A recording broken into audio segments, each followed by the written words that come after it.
नमस्कार दोस्तों, मैं हूं राजेंद्र और आपका स्वागत है राजेंद्र स्पीक्स में।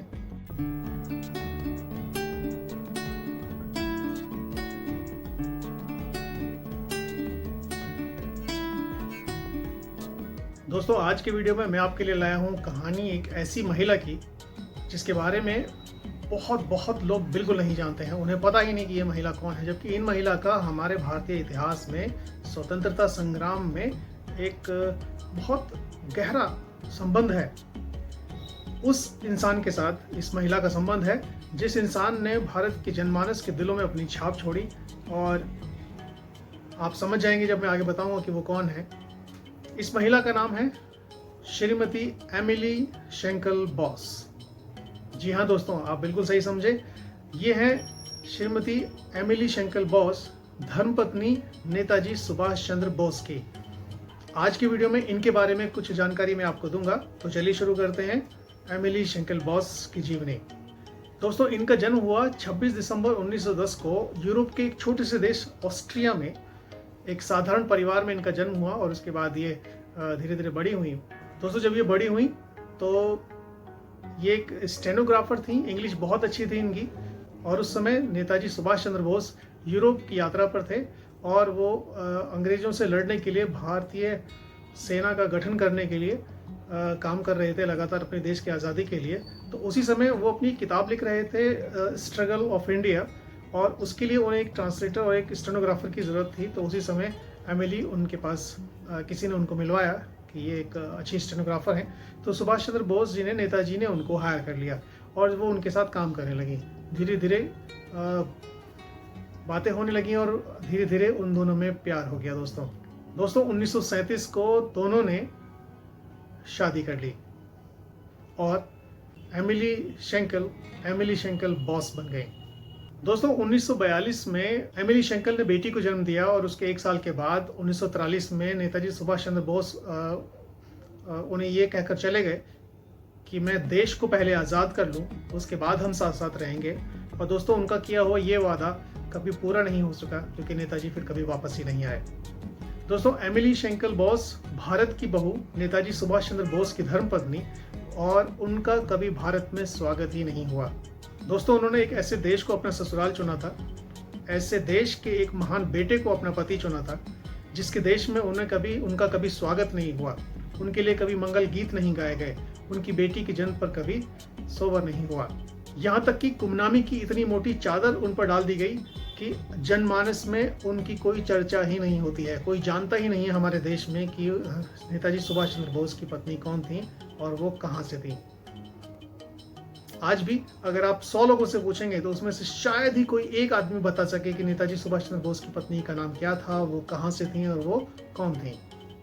इतिहास की एक महत्वपूर्ण महिला जिसका योगदान नेताजी के जीवन में बहुत अहम था, उनको इतिहास से, भारत के इतिहास से हटा दिया गया, उनको गायब ही कर दिया गया क्योंकि कुछ नेता ये नहीं चाहते थे कि लोग उनके बारे में जाने। दोस्तों, अपने 7 साल के वैवाहिक जीवन में एमिली शेंकल को नेताजी के साथ रहने का मौका सिर्फ 3 साल के लिए मिला और उनकी बेटी का जन्म हुआ। और उसके बाद नेताजी ये कहकर चले गए कि मैं आप पहले देश को आज़ाद करा लूँ, उसके बाद हम साथ साथ रहेंगे। वो दिन फिर कभी नहीं आया क्योंकि एक तथाकथित विमान दुर्घटना में नेताजी सुभाष लापता हो गए और उनका कुछ पता ही नहीं चला। उनकी मृत्यु कैसे हुई, ये आज तक एक गहरा रहस्य है। दोस्तों, जब नेताजी का निधन हुआ उस समय एमिली शेंकल युवा थी। यूरोपियन संस्कृति के अनुसार अगर वो चाहती तो एक दूसरा विवाह कर सकती थी, लेकिन उस महान महिला ने ऐसा कुछ नहीं किया और उन्होंने अपने पति की याद में ही अपना जीवन व्यतीत किया। यूरोपीय संस्कृति में दूसरा विवाह कोई हैरत की बात नहीं है, ज़्यादातर महिलाएं ऐसा करती हैं, लेकिन एमिली शेंकल का प्यार, अपने पति के प्रति उनका समर्पण इतना गहरा था कि उन्होंने दोबारा जीवन में विवाह नहीं किया और अपनी बेटी को अकेले पालती रहीं। दोस्तों, बेहद कठिन हालातों में और बेहद कठिन आर्थिक समय में घर में बहुत पैसे नहीं थे उनके रहने के लिए, तो उन्होंने एक मामूली सी नौकरी की। एक टेलीग्राम एक्सचेंज में एक क्लर्क की नौकरी उन्होंने की ज़िंदगी में, और उसके बाद उसी छोटी सी नौकरी की छोटी सी तनख्वाह से उन्होंने अपनी बेटी और अपनी माँ के साथ अपना जीवन व्यतीत किया।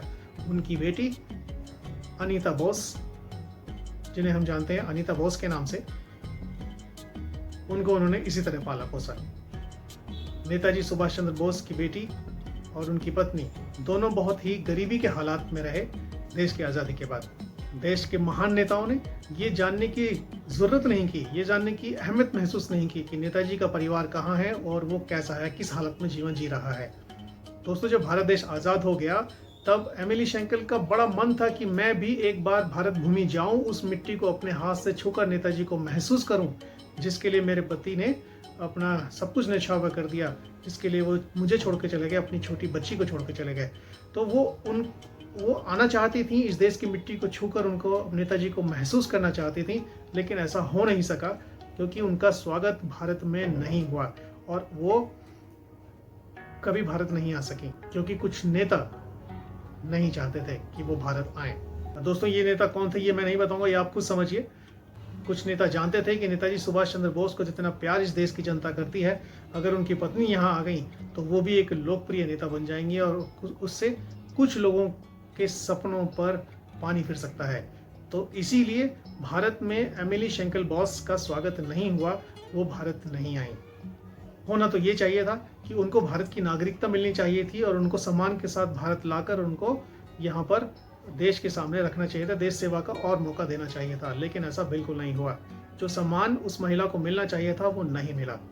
और दोस्तों, उस महान महिला का बड़प्पन देखिए, इतना कुछ होने के बाद भी उन्होंने कभी किसी से ये शिकायत नहीं की कि मुझे क्या मिलना चाहिए था, मेरा क्या हक था और मुझे ये नहीं मिला, मुझे वो मिला। उन्होंने कभी किसी से कुछ कहा ही नहीं। उनकी बेटी अनीता बोस कहती हैं कि मेरी माँ एक रिजर्व महिला थी, एक बहुत चुप रहने वाली महिला थी। उन्होंने अपने और मेरे पिताजी के संबंधों के बारे में, उनके रिश्तों के बारे में कभी किसी को कुछ बताया ही नहीं, कभी किसी से कोई बात ही नहीं की। तो वो उनके प्यार को हमेशा अपने दिल में रखती थी और शांति से अपना जीवन जी रही थी। और दोस्तों, इसी गुमनामी में सन 1996 में वियना में, ऑस्ट्रिया की राजधानी वियना में श्रीमती एमिली शेंकल बोस का निधन हो गया। उन्होंने अपना जीवन त्याग दिया गुमनामी के अंधेरों में। तो ये एक शर्मनाक बात है हमारे देश के लिए, हमारे देश के उन नेताओं के लिए जिन्होंने आज़ादी के बाद देश की बागडोर संभाली और ये जानने की जरूरत नहीं की कि नेताजी का परिवार कहाँ है। और दोस्तों, हैरानी की बात है कि आज भी 100 में से 99 लोगों को उनके बारे में पता ही नहीं है, क्योंकि इतिहास में उनका कहीं कोई जिक्र ही नहीं है। तो ये थी हमारे देश की असली बहू श्रीमती एमिली शेंकल बोस की कहानी। हमारे इतिहास का एक महत्वपूर्ण हिस्सा है। उस बेटे की पत्नी है जिसने कहा था, तुम मुझे खून दो, मैं तुम्हें आज़ादी दूंगा। तो दोस्तों, इसी के साथ मैं आज का वीडियो खत्म करूंगा। मेरा ये वीडियो आपको कैसा लगा मुझे ज़रूर बताइए और मेरी वीडियो को लाइक कीजिए, शेयर कीजिए और मेरे चैनल को सब्सक्राइब कीजिए। और हाँ, मेरी भारतीय प्रेरणा श्रृंखला को देखना ना भूलिए। इसमें आ रहे हैं भारत के महान व्यक्तित्व बारी बारी से। तो चलिए, अगले वीडियो में फिर आपसे मिलता हूँ। तब तक के लिए नमस्कार।